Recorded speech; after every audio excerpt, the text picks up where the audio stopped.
Hello, and welcome to Andrew Broussard Watercolors. Today, we're going to do a fast and loose watercolor landscape painting on some Stonehenge Legion.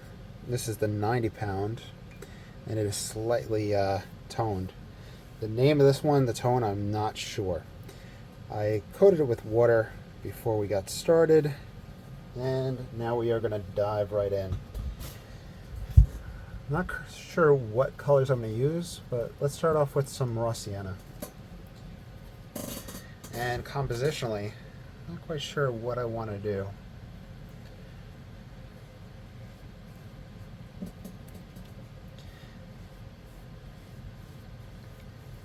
So, I liken my painting style after the modern tonalist masters painting in oil, kind of going back and forth, adding and subtracting. And I got Hammy with his claws in my leg, trying to jump up into my lap. Let's see, how do we want to do this? All right, I got Hammy in my lap now.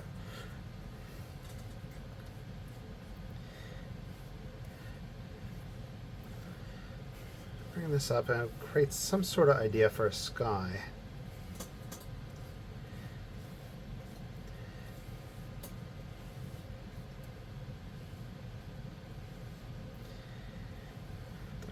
Line to be about here.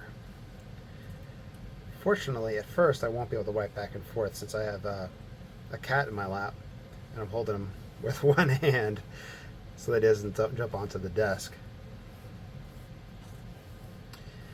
And I'm going to use a little bit of mud from the palette, but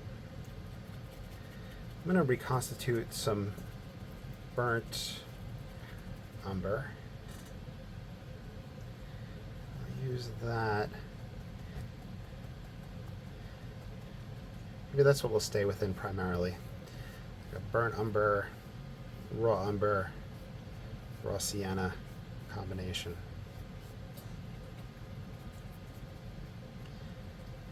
And we'll just see what happens.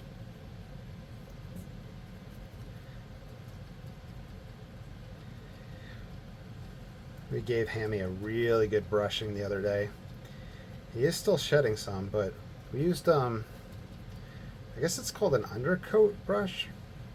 And it pulled out quite a bit because he is a long-haired cat. And I think he needs to be brushed way more frequently than we do. So Hammy did start loving getting brushed. So that will be a fun pastime. Good bonding experience. Let's bring that up here. Get a little hint, just a horizon action. And we'll bring it down below. I'm laughing because one of my favorite things is when Hammy rests his head or his neck against like my arm, and he was doing that. He's doing that right now with my painting hand. Let's see if we can duck forward a little bit so you can see where Hammy's head is. You should be able to see that at this point. So that's how I'm painting right now.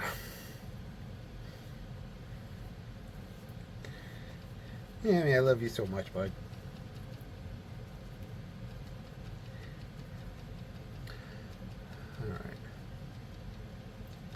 Keep a little bit of the white of the paper there, and we can use the paper towel to lift back. And the paper is toned, so it's not going to be pure white.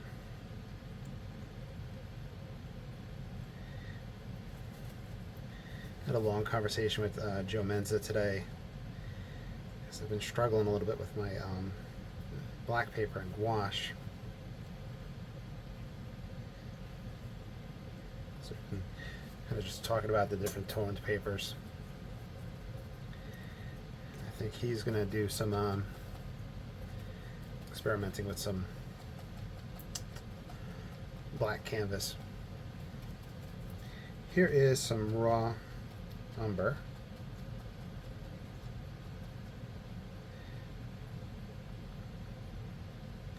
Oh, by the way, I had uploaded some small items up onto the Etsy, and the second one of those sold. I put some small cheap ones up there just for people that had wanted to purchase stuff but not spend too much. It was just kind of something like support the channel, and those things started selling, and I'm really excited and grateful for that. So thank you all so much. Hey man, I gotta figure out how to stretch my paper with you in my lap. Let me see if I cross my leg, if I can keep them up in place. So you'll see that it's buckling right here. It does dry pretty flat. I gotta pause the camera. This is ridiculous. I am so sorry, everybody. Hammy, but I don't know if you'll be able to make it through this video because it is just so ridiculous already. With the plume of hammy fur that made its way, and I don't even know.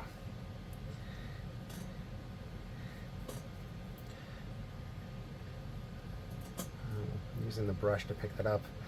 Put a little cloud line back there. Let's reinforce this horizon then. Okay, so anyway, he's on the floor now and he seems content. Now with this paper, it does kind of buckle more than the 140 pound. And I think that's kind of, a rule of thumb in general for any type of paper when you're using it with watercolor. The lighter the paper, the more likely it's going to buckle. And I think that's why they sell 300 pound paper, which is very, very stiff. And just very heavy. But 300 pound paper, if I was spending a lot more time on a painting, and if I was really in depth, and it was like hours upon hours being put into it, I could see putting money into 300 pound paper. But beyond that, I really can't see it for fast and loose painting unless you just have the money for it. So mathematically, at this point, it's about $1.25, $1.50 for a quarter sheet of Stonehenge. Whenever I buy a big sheet and I tear it into parts. If you're looking online at arches, which is usually one of like the highest recommended, it's probably about $7 for a big sheet. So 7 divided by 4, you're going to be paying what, $175 about, which isn't too much of a difference. However, I actually know quite a few people that are just not really big fans of the Arches paper. I had used it a lot in the beginning, and then I had experimented with a whole bunch of different brands, and that's when I really settled on the Stonehenge Legion Aqua. And I really wouldn't even say it's settled. I really love the Stonehenge line.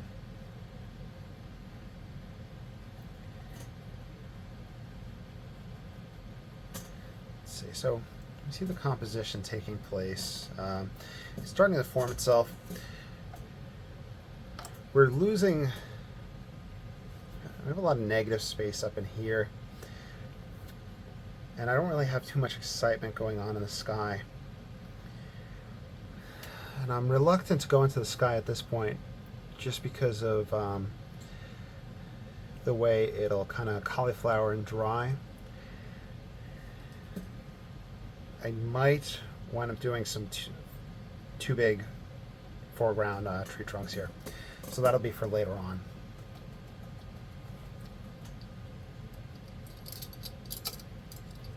Just a lot of silliness in this video.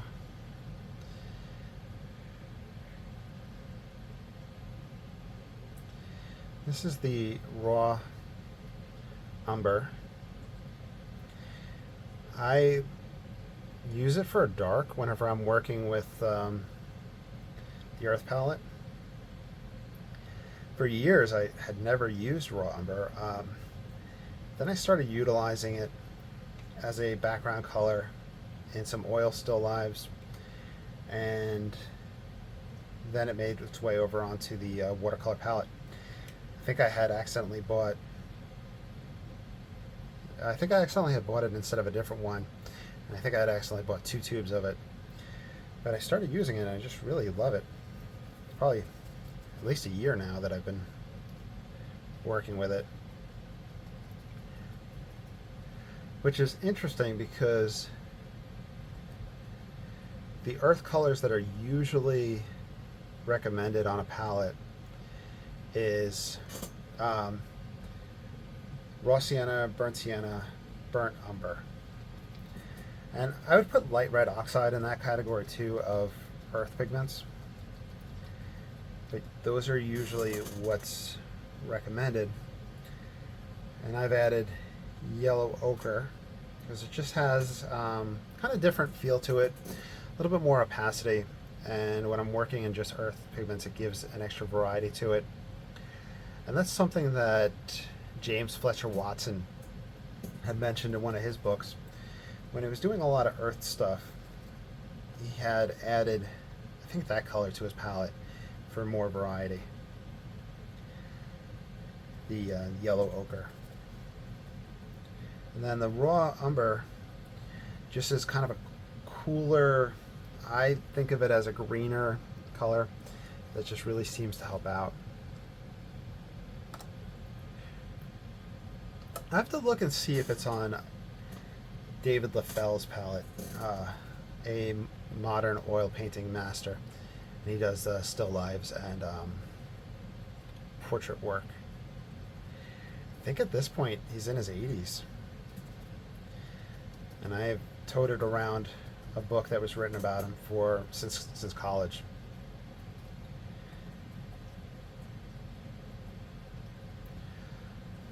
When I decided to move down here from New York back down to Louisiana,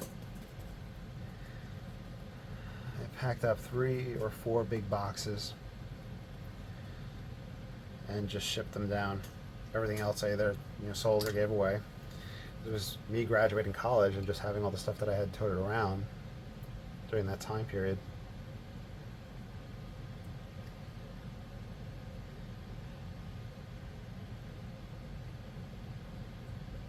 I was cleaning things out and had an easel from that time period that was just kind of broken up, and it just wasn't worth trying to save. So I'd gotten rid of that. I mailed down my tubes of paint and stuff like that. And this was back in 2009. Let's see. Just pulling this forward, adding a little light here, a little bit different than what I usually go for. It's like kind of like a path.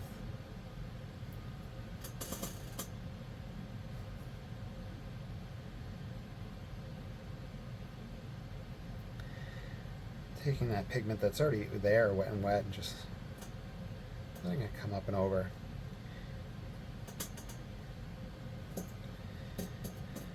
For such a ridiculous start to the video, this has been very fun, and I'm really enjoying the direction it's going in.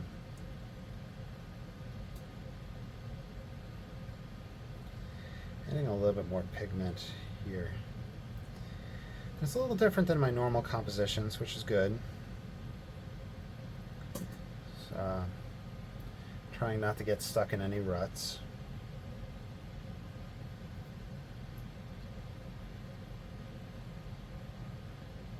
Oh, and I mentioned the Etsy. So if you ever like anything I do, let me know. And if I don't put it up on Etsy, I can put it up for you, or I can send you a PayPal invoice or something. I don't know if I did my shout out to my Patreon people today. This is like the third thing I'm working on. So thank you to everybody who supports this channel through Patreon. And if you want to follow along, you are more than welcome to. Always kind of give that little disclaimer. You're welcome to follow along, write your own name. You have my express permission to sell anything you do when you follow any of these videos. I want you guys to be successful, to have fun, and just have money for art supplies. Art supplies are getting expensive.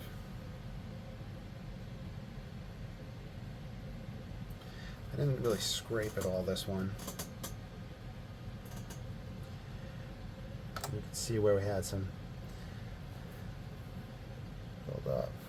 Let's turn these into birds.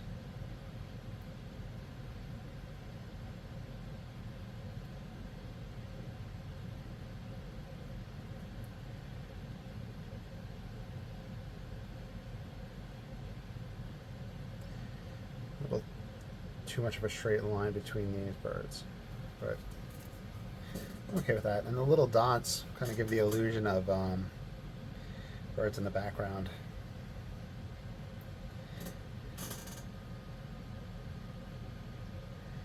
I'm kind of reluctant to do a dry off, as I know it's going to soften up some, and I'm really just enjoying the current look of it.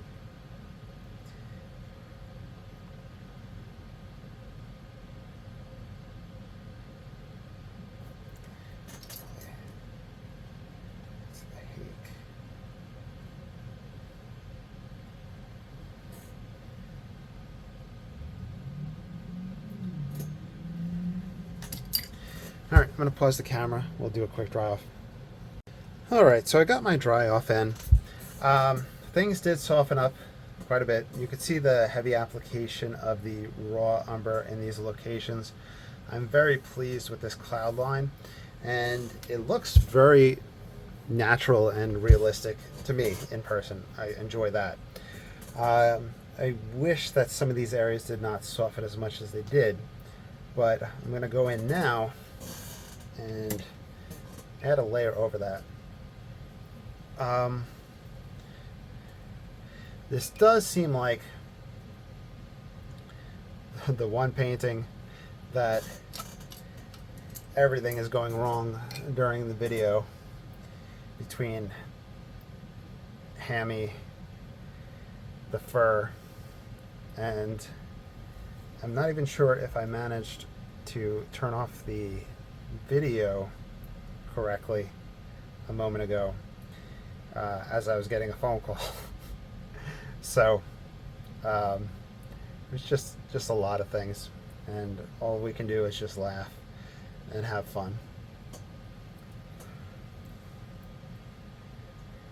I have somebody that had dropped by Hobby Lobby, and I asked them to pick me up or look for some black poster board and brown poster board.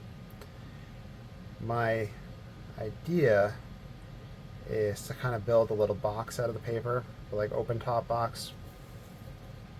We'll see what I can do, with the goal of putting still lives inside it and painting from that.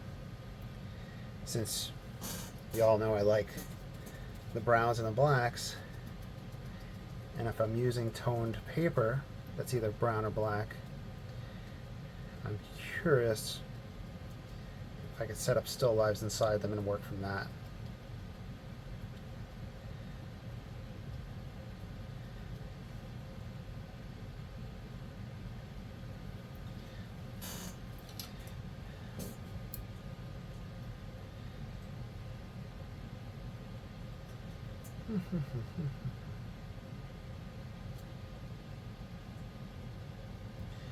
Just going back and forth between the number 1 and the number 4.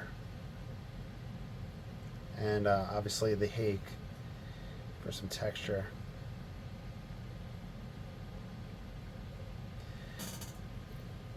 Very heavy on this side, but it is pretty appealing. I'll bring a little bit of the shadow over here.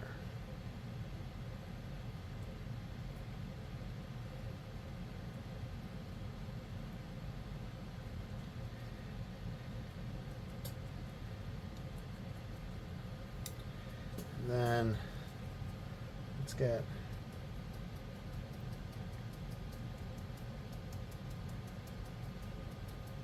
foliage.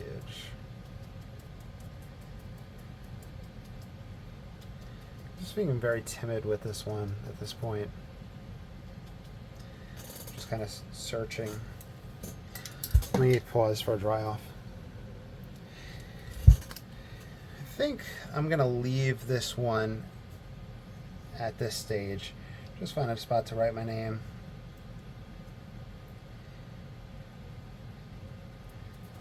Just because of all the antics and the fumbling that's taking place. I do have some ideas and some reservations where I'd want to go with this. I talked about maybe putting those 2 trees here.